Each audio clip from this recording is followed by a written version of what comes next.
All right, let's dive in. Today, we're going to tackle a really fascinating challenge. How do you take something that's, well, massive and complicated and boil it down to its very essence? How do you actually summarize an entire world? Let's figure this out together. So, picture this. This task lands in front of you. Write a summary of the Chronicles of Narnia. Okay. On the surface, that sounds pretty straightforward, right? It's a classic kids' book series. How hard could it possibly be? Well, that's the trap. Because that simple little request, it's actually hiding a colossal task. See, summarizing a beloved, multi-layered saga like this, it's one of the toughest creative puzzles you can ever face. And that brings us to what we're going to call the Narnia Challenge.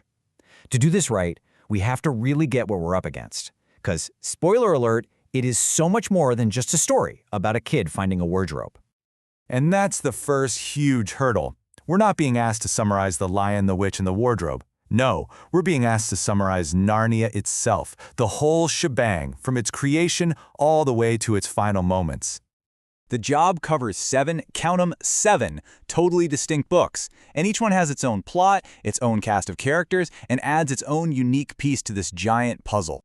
And check out this timeline. C.S. Lewis pumped all 7 of these out in this intense, creative burst over just 6 years.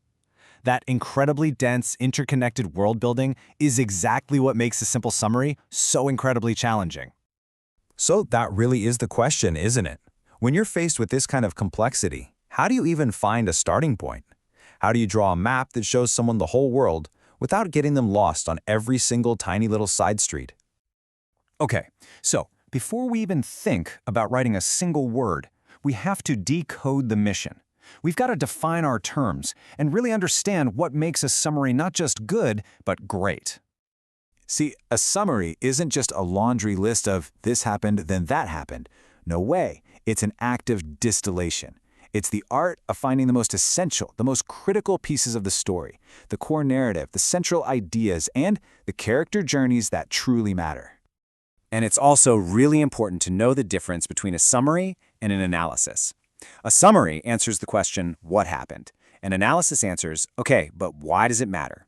For our challenge today, we are focused 100% on mastering the what. So, here's our mission, plain and simple. Capture the essence of Narnia. We need to find its soul, its spirit, not get bogged down listing every single battle, character, and talking animal along the way. All right, so how in the world do we actually do it? Well, here you go. This is a practical 4-step blueprint that you can use to conquer not just Narnia, but honestly, any complex topic you need to wrap your head around. Think of it as your secret map for this quest. The 4 steps are: 1. Uncover the core arc. 2. Map the key characters.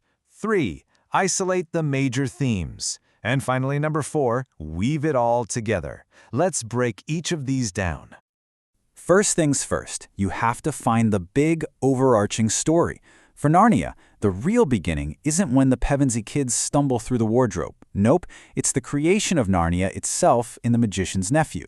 And the true end, it's the final judgment in the last battle. You have to see that whole timeline, from creation to conclusion.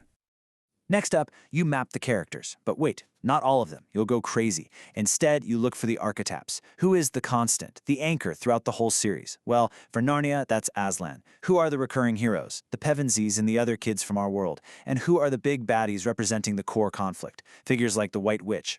These are the characters who drive the entire saga forward. Okay, now we go a little deeper.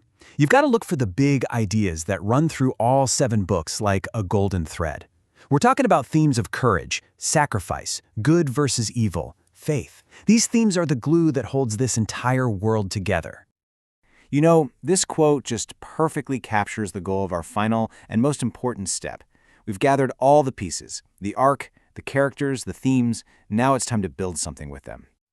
And this is where the magic happens. This is the synthesis. You start with that core arc, right? Then you bring in your key characters, and you color the whole thing in with those major themes. You end up with a short, powerful story that explains how human children, guided by the great lion Aslan, repeatedly helped the magical land of Narnia fight against darkness from its very creation to its glorious end.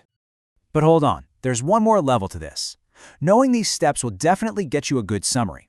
But what does it take to create a truly great one? Well, a functional summary is accurate. It lists the facts. It gets the job done. But a phenomenal summary? Oh, that does so much more. It captures the spirit. It makes you feel the wonder of stepping through that wardrobe, the bravery of facing down a witch, the absolute magic of a world where animals can talk. And here's why this matters so much for all of us. This 4-step blueprint, it's not just for literature. You can use this to summarize a dense scientific paper, a confusing business report, or a complicated historical event. It is literally a tool for clear thinking. At the end of the day, being able to summarize like this is a kind of superpower. It's the ability to find clarity in the middle of chaos. So the next time you're faced with just an overwhelming amount of information, remember the Narnia challenge. Use the blueprint and go conquer that complexity. So, what epic will you conquer next?